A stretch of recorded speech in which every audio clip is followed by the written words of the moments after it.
You're watching Cyber Made Human, the podcast that takes complex emerging technology and cyber topics and breaks it down into accessible and understandable content.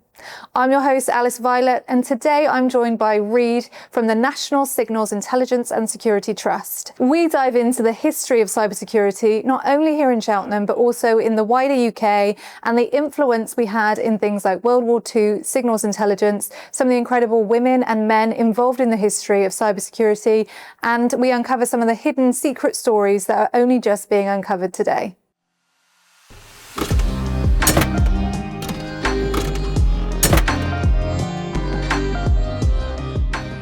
So, Reid, welcome to Cyber Made Human. Thank you. It feels like we should have had this conversation a long time ago. And one of the great things about having a podcast is actually about having these types of conversations with people that I already know, because I think sometimes there's amazing people in our ecosystem and our community, and unless you sit down to dive into certain topics, you would never talk about them. We know each other through Cynam and also Hub 8. We met about 3 years ago. I think you were the first person I met in the Cheltenham cyber ecosystem, and then you introduced me to everybody, so thank you. You're welcome. You've been working in cyber security now for about 30 years, I believe. 35. Wow. Yeah. So I'd love for you to share a bit more about your background. Well, thanks, Alice. Thank you for having me. I mean, it is a pleasure. And yeah, I mean, why have you not invited me before? So I'm Reid. I grew up in Scotland. You can sometimes hear a bit of a Scottish accent, either when I'm angry or I'm excited. Both my parents left school at 14. I went to university. I was the first in my family to go to university. I was really interested in computing and IT in early 80s, and I did electronic engineering. Right. So after university, I was looking for a job.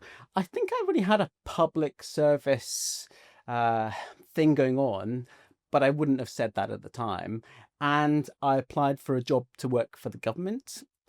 I had no idea really what I was letting myself in for, and I got the job. And I ended up, the next thing I know, I'm in Cheltenham. And I spent many years working for the government in cybersecurity, and I did all sorts of work here. I did a lot of engineering. I did project and program management, IT. I worked in cybersecurity and data, all sorts of stuff, very much behind barbed wires. Right. And then a number of years ago, things started to shift for me, partly because the world was changing and I started to see lots of things happening outside of government. And we had set up an innovation program and I put myself forward. And the next thing I know, I'm starting to work outside of government and I'm meeting people in the local community and elsewhere. And I start to travel.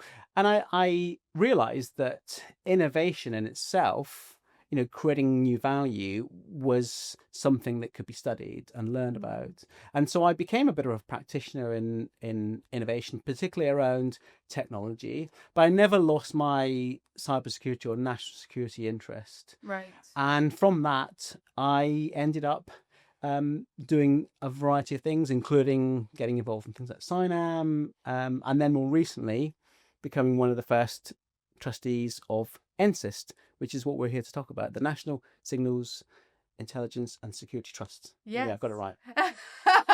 I'm glad you said that and not me. So with NSIST, the work that you're doing, I know, was kind of spearheaded by David Abratot, who I haven't had the chance to meet yet. So the angle of today's conversation is kind of around uncovering some of the secrets that they haven't historically been able to talk about.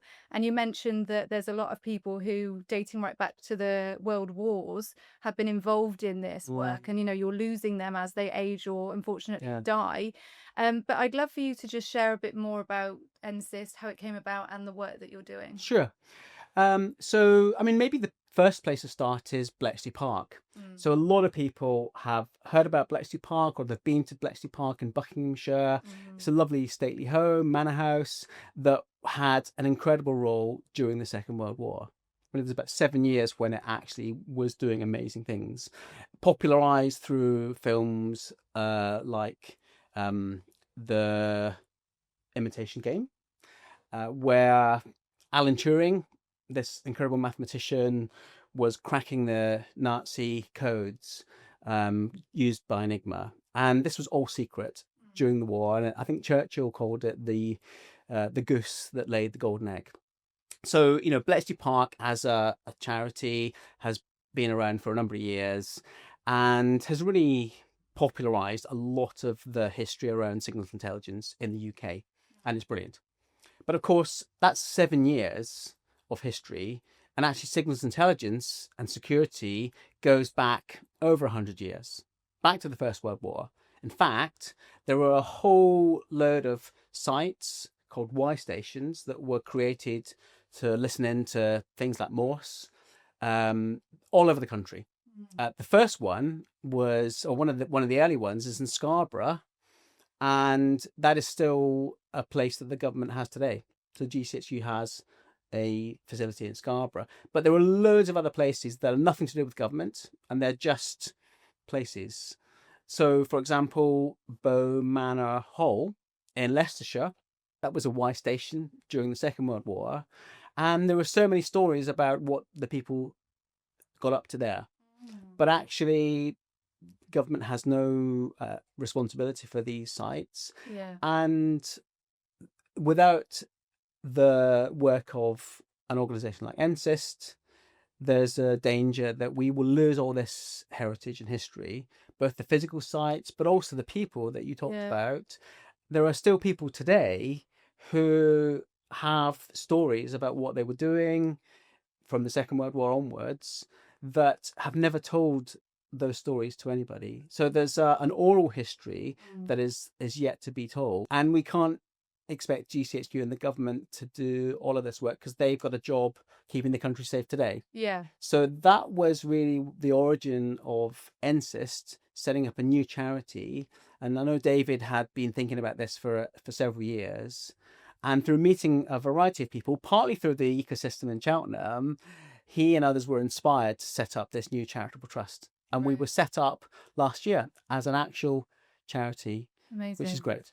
And I'd love for you to share maybe some of your own personal history stories. I studied electronic engineering for my undergrad, but I did have a bit of an obsession with learning and education.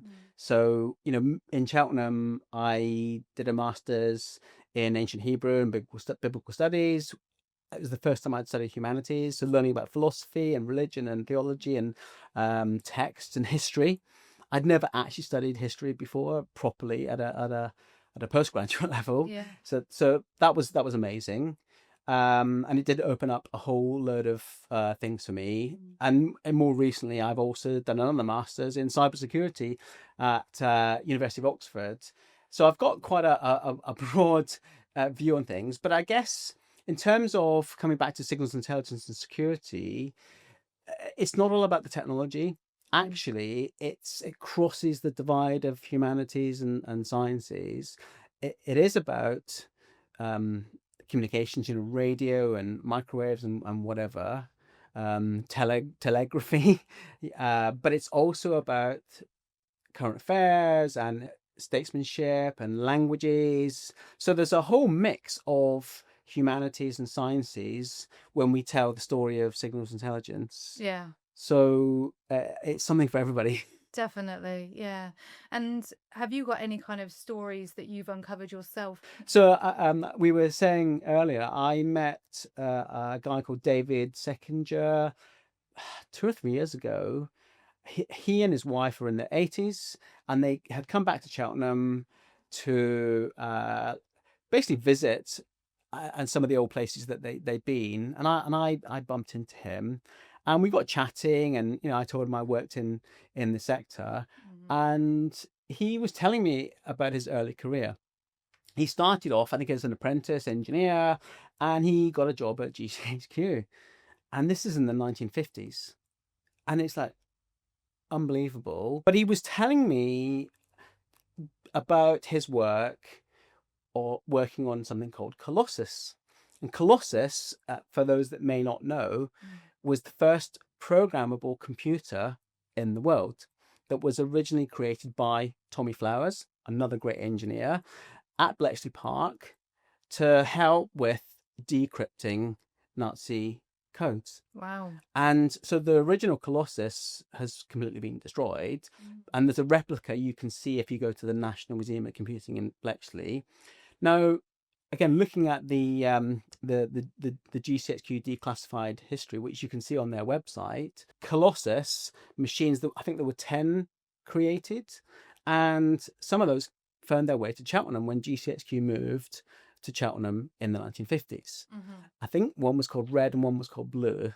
Now, it turns out David, this chap that I met, had actually worked on Colossus. Wow. I'd never met anybody who had worked on Colossus, and it was tantalizing just to hear some of his stories.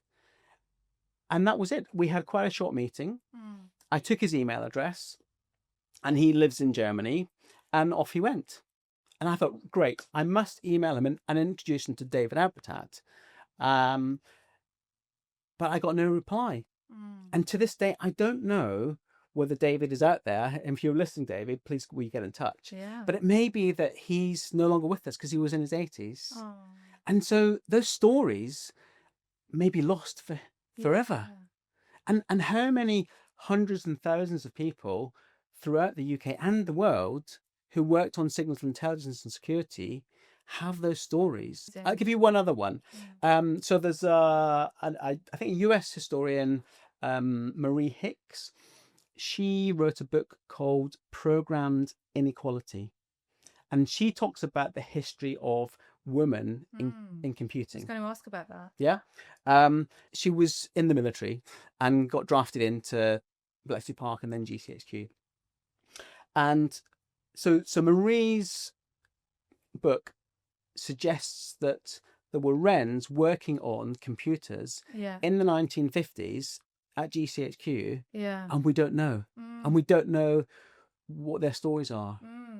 And so can NSIST uncover some of those stories, whether that's the oral history, as well as actually some of these physical sites all over the country that are just not being looked after. Yeah, and I think that's a really interesting lens as well, because when we look at history, like there's a book by Katie Hessel on the history of art without men, and it goes back to the Renaissance and other times when we celebrate Michelangelo and Caravaggio, but actually there were female artists doing just as incredible work before or at the same time.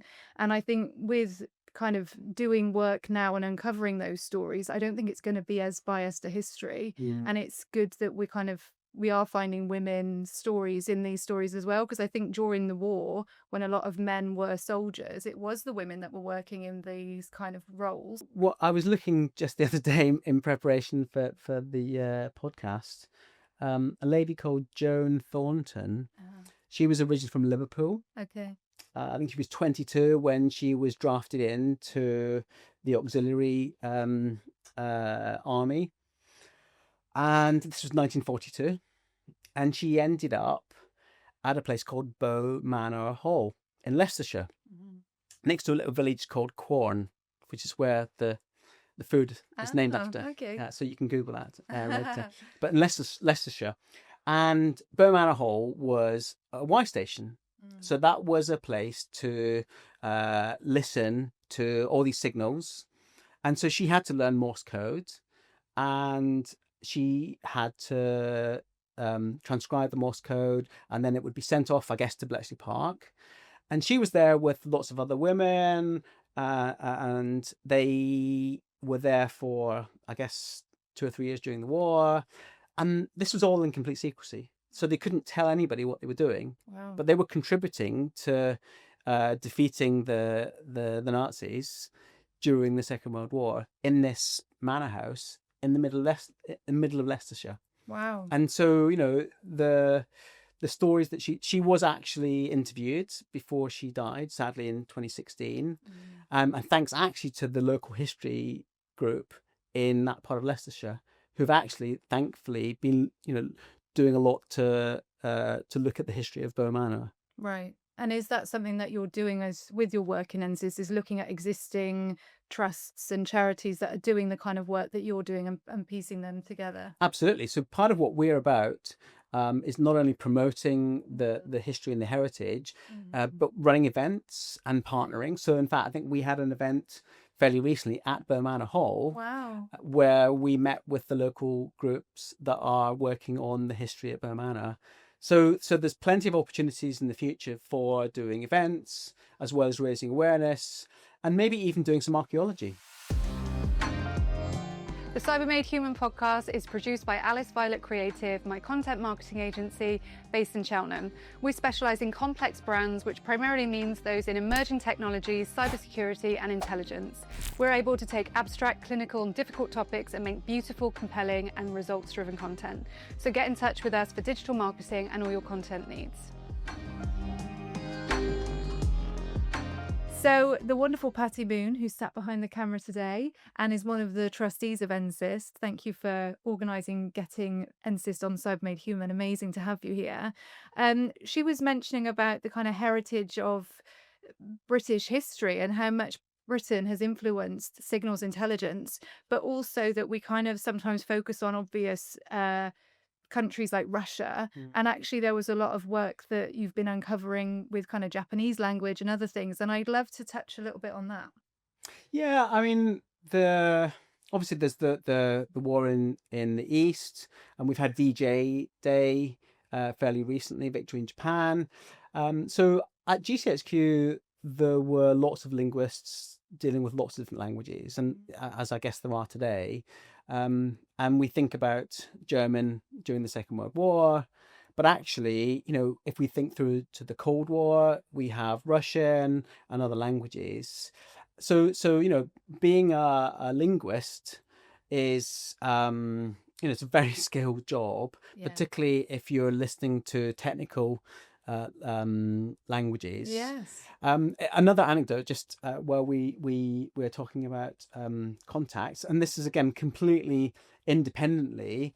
So a friend of the family, her father sadly passed away fairly recently. He was actually a Church of England vicar for most of his career, and towards the end of his life, he was talking to his daughter, and I don't know how they got onto the subject, but he started telling her the story of when, during the war, he was quite good at languages, and he was asked to do a test, and in the end, he became a Russian linguist. Wow. He ended up training in Cambridge, and he was working for GCHQ during the Second World War as a Russian linguist. Wow. But that story was completely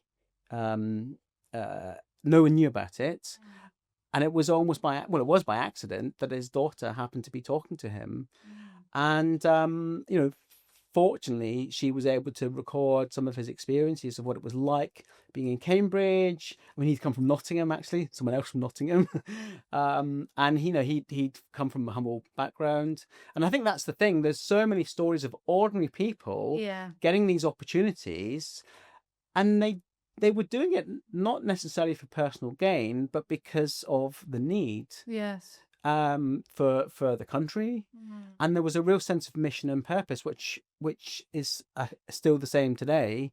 If we think about those involved in both signals intelligence, but also things like cybersecurity, which I know we're talking about here. Yeah, well. Absolutely. And I think that's a really interesting thread that I'm noticing actually with the intelligence sector and maybe cybersecurity. A lot of people are working class. And I think that's one of the things that really attracted me to the industry, because my background was in luxury marketing prior to that. And actually, it's more entrepreneurial because people are education hungry, knowledge hungry, and not necessarily for wealth. Some people are, but for knowledge and just wanting to learn from the past. And it sounds like some of the work that you're doing with NSIS is kind of about how can we learn from this past so that it doesn't get lost with time. I think there's a lot to learn, Alice. Absolutely. It's not just about the past and about old men and women. There's something about learning for the future, for the next generation, whether that's in terms of technology, STEM, but also, what it means to serve your country, to be a citizen, and the intersection of technology and statecraft and just working together in different ways. So there's a lot to learn from the past, but actually there's a lot, that we can pass on. And so part of what we want to do as well is to celebrate some of this history and think creatively with communities about how we can actually do that in new ways. So with the current geopolitical climate that we're in, and we're seeing kind of a complete restructure of historic situations and allies and things like that, just on a personal level, do you feel like uncovering some of this stuff is helping to kind of see how much of a shift has happened and help educate that shift? Because I guess a lot of this shared knowledge and shared expertise from the past might not want to be shared going forward. And I just wonder what your opinion is on that. Yeah, I mean, I suppose I don't know if that's specific to signals intelligence. I think it's partly generational, partly who came through the Second World War and conflict since. And I guess at the end of the Cold War, there was, what was it, Francis Fukuyama said, the end of history. And those of us who were around at the time, I mean, I was a teenager when the Berlin Wall came down, we didn't ever believe that would happen. Right. Because we grew up thinking that there might be a nuclear war. We listened to Frankie Goes to Hollywood and Two Tribes. And so when the Berlin Wall came down and the end of the Cold War, we thought that was it, and we'd have world peace and prosperity. And of course, we fast forward to today and we're in this environment where actually we're not really sure about our security, never mind prosperity. So I suppose there is a lot to learn from how people approached uncertainty in the past. Yeah. I guess it's a slightly different context, but a lot of things will be the same. Yeah. I think you mentioned earlier about there was some British innovation that happened, and separately 2 Americans had the same innovation happen. So we're in Cheltenham today. If you walk just down the road to the Wilson Museum, you go to the first floor, there's an open archive. And it's open, so you can go in. It has all sorts of things to do with Cheltenham and its history. There's a glass case about GCHQ, and there is a plaque there from the IEEE from the US commemorating the invention of public key cryptography. Now, public key cryptography was invented by some amazing mathematicians in GCHQ in the 1970s. But this was kept secret for quite a few years. And separately, in the US, some researchers called Diffie and Hellman invented a similar sort of scheme. Now, Diffie and Hellman were not working within government, and so they were able to publicize it. And then some entrepreneurs, RSA, created some software, and before you know it, the security for the internet was created. So the same mathematics was invented in GCHQ before this, Right. but it was kept secret I see. until the government then declassified it. So that's how we know about it today. That's interesting. So that foundational security for the internet was discovered here, not this far from where we're sitting. Yeah. In the 1970s. What was that, 50 years ago, 40, 50 years ago? So, there were some of the things that have been happening in signals intelligence over the last 100 plus years has had quite a material impact on the world. How many of those stories are yet to be discovered? And not just in government, because obviously that's government's job, but in our role as NSIST, as a charity, we can reach out to all sorts of organizations all over the place, uncover some of those secrets that might have been hidden forever. So finally, before we move on to the Cyber Made Human bookshelf, my final kind of question for you is about the future, not only the future of the work that you're doing, but how the work that you're doing and uncovering the secrets of the past is going to kind of shape what we do going forward. I think what's exciting is not just the content of what we do in terms of discovering the history and celebrating it and sharing it, actually the nature of what we do. So setting up this charitable trust, a national charitable trust, we have the opportunities to innovate in terms of the business model and bring in sponsorship and members in a way that just wouldn't be possible if it was within government. Right. So I'm particularly interested as an innovator in how these new approaches to getting things done can really help deliver value in a way that I don't think would be possible. So, and because it's a charitable trust, we are open to members. So anybody can join. You don't have to pass a security clearance. Anybody can become a member of NSIST. It's, I think, £10 for a year membership. Wow. We have a website, nsist.org, where we have lots of information, including a members-only area.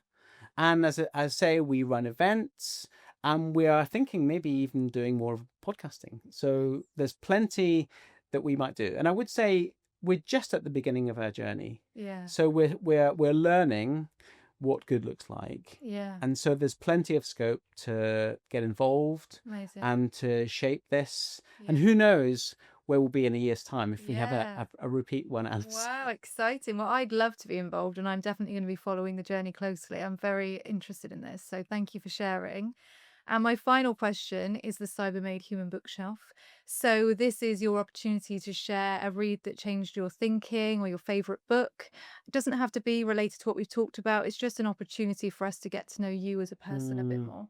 Alice, I was thinking about this. There's so many books that I Yeah. could talk about. I could talk about all of Gabor Mate's books, Scattered Minds, The Myth of Normal. I could talk about Brene Brown, and she's done some great work. The I think, vulnerability stuff. yeah, absolutely. Amazing. I mean, it's helped me so much Me as a too. person. The thing I would say, the one that started me on this sort of journey is called the Now Habit. And I was suffering from a lot of procrastination. I was deep in my master's research at Oxford, and I was really struggling. And I found this book recommendation, and it did change my life.